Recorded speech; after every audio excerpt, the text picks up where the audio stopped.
Now, to solve that problem is the other half of the battle. Paul Schaefer reporting in San Antonio for NBC News.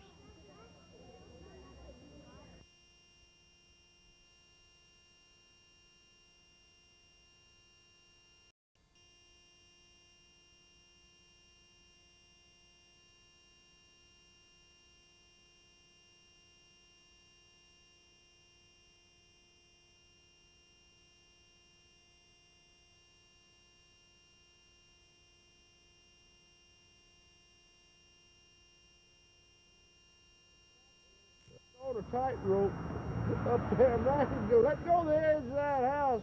You don't catch a construction man on hanging on like that, like he's on a rope. You ought to have that. Scott Montfort has built so many houses in San Antonio and Austin, he says he's lost count. Well, he was a carpenter for 26 years before he went to work with the Northside School District. Now he is the building trade instructor at Holmes High School. He's been with the district for 12 years. He says his students are learning a trade while attending school. They've just about completed this 3-bedroom home in Forest Oaks at the corner of Evers Road and Forest Pine. 5 other houses on the block have been built by his students, and families are living in them now. Well, Mrs. Coy, as a resident of one of the houses these students have built, what would you have to say about your house? I'm very pleased with it. We've enjoyed it and very happy with it.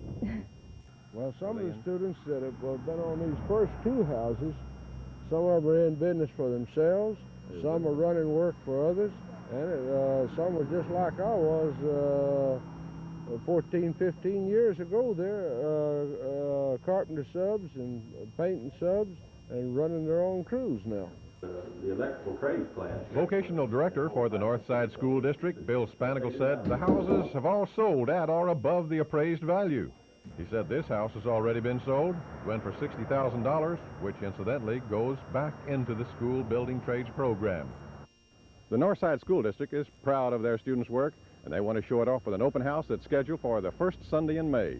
Paul Schaefer, News Center 4.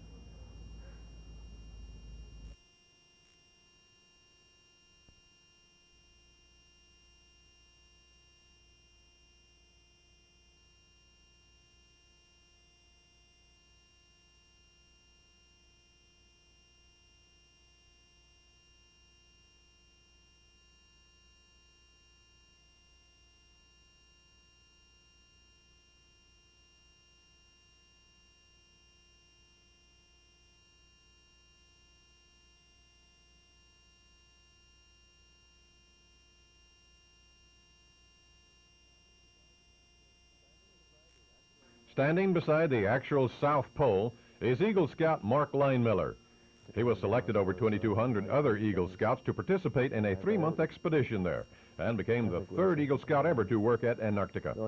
The first Eagle Scout accompanied Commander Richard E. Byrd in his 1928 polar expedition. 20-year-old Mark is from Marietta, Georgia, where he is an assistant scoutmaster. He came to San Antonio to recount his South Pole experiences last night at the annual banquet of the Tomahawk District of the Alamo Area Council. He told me his scouting background definitely came in handy on the expedition. It is a rather harsh climate, and just the skills that I picked up in scouting, in the outdoors, it helped. Some of the people who had not had as much camping experience had a hard time adapting and staying comfortable. Mark's photos recall many of his daily activities there, including an afternoon football game played in the Snow Bowl and sliding in the snow on scoop shovels and sometimes falling off. And a look at what the well-dressed penguins wear. Well, not to be outdone, Mark had his picture taken in a borrowed tuxedo. Somehow, it looks out of place at the South Pole, doesn't it? Paul Schaefer, News Center 4.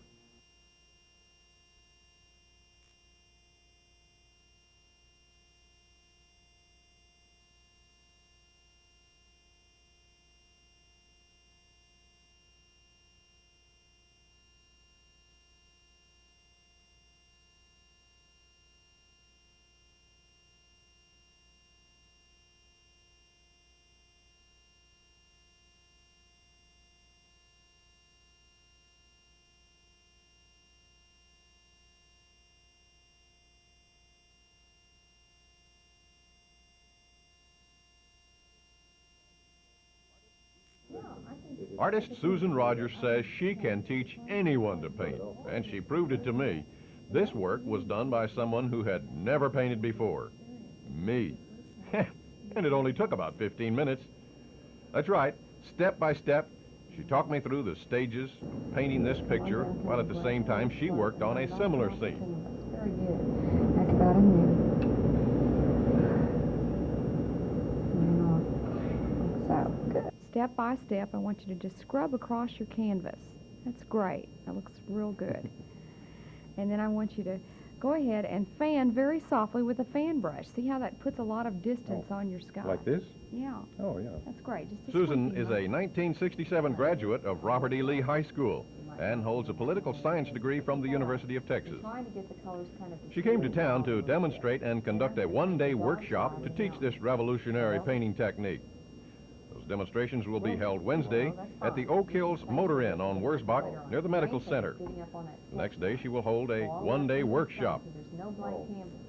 With her simple instructions, my work of art slowly began to take shape. Yeah, you can't miss that. Okay, now just pat on down as you do your tree. Come on down.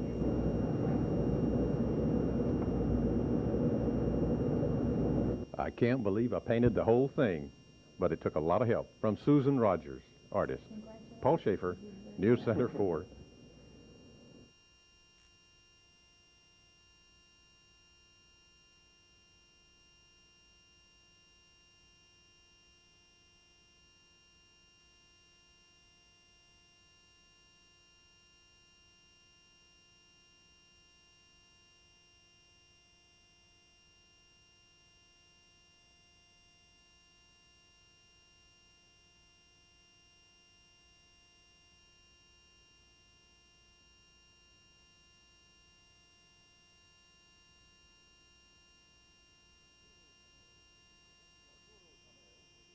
Arturo Tamez is the director of the Chicano Arts Theater.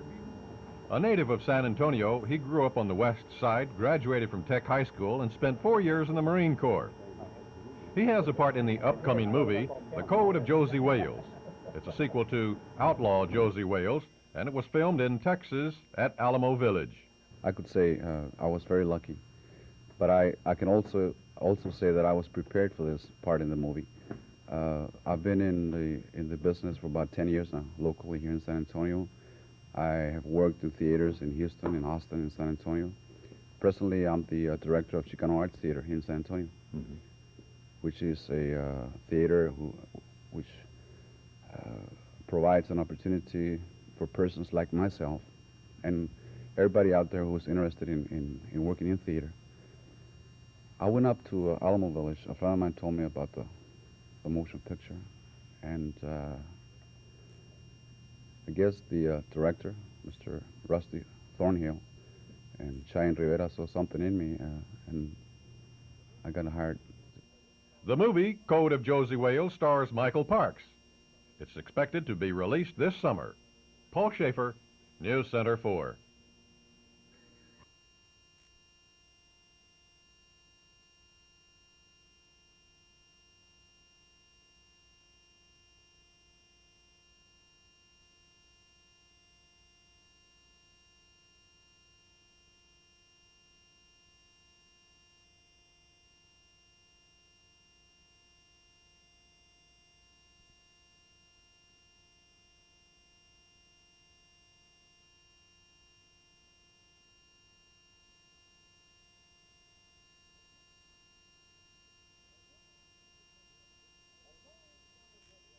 Hello, San Antonio. Good Thursday morning, everybody. Hola. A todos mis amigos. Time was... Logan Stewart, newscaster and commentator at KTSA, has been in broadcasting for 35 years. Now, this will be my last regularly scheduled newscast day until after Fiesta. However, I will be reporting daily on these newscasts concerning Fiesta events and the adventures and maybe the misadventures of the Raphael. Hola. A todos mis amigos. Well, how did an ugly king get started? Why do they call me the ugly king, apart from the fact that I am ugly? The ugly king started in medieval times on continent Europe. when that was reigned over by kings and sovereigns in various countries. And the peasants, when they would have a festival, would pick one of their own to reign as king who would mock the real king during Carnival or Fiesta. 32 years ago, LULAC Council No. 2 adopted the Ugly King idea as a means to raise money for its college scholarship fund for deserving youth. The king candidate who raises the most money, rather than votes, wins. Even before Logan Stewart was king, he urged LULAC to incorporate Refeo into Fiesta with a parade. Tomorrow afternoon, the first parade of the Ugly King will be held. Logan Stewart, Refeo, the Ugly King. Paul Schaefer, News Center 4.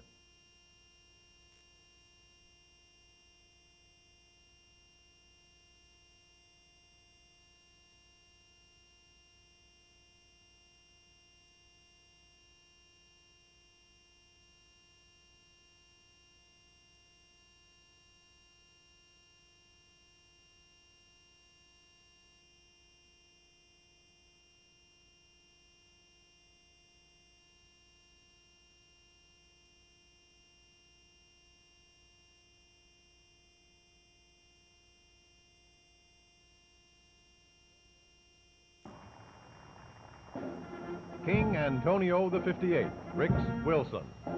He's a native of San Antonio. Wilson graduated from Jefferson High School in 1948 and went on to SMU, graduating in 1953. His family line established its home in San Antonio many years ago.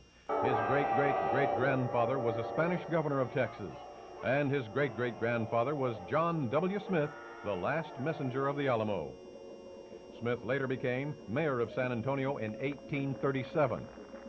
Wilson, a member of the Texas Cavaliers, said he was thrilled when he learned his organization had chosen him to serve as King Antonio this year. And they came by the house, the commander and King Antonio, Paul McSween, and David Steves, and rang the doorbell on a Sunday afternoon. I happened to be in my jogging clothes and opened the door up, and there they were standing there with a hat, the king's hat with a big red plume and a sword, and said, "Congratulations, King Antonio 58.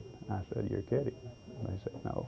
And we invited them in. We all had a drink and a little celebration, and it was a very happy time. Wilson is the president of San Antonio Wilson Companies. He's chief executive of the Truss and Component Company, director of the Liberty National Bank, serves as mayor pro tem on the Terrell Hill City Council. He and his wife, Barbara, have two grown children, 22-year-old Ann Coe and 21-year-old Rix Jr. Long live Rix Wilson, King Antonio the 58th. Paul Schaefer, News Center 4.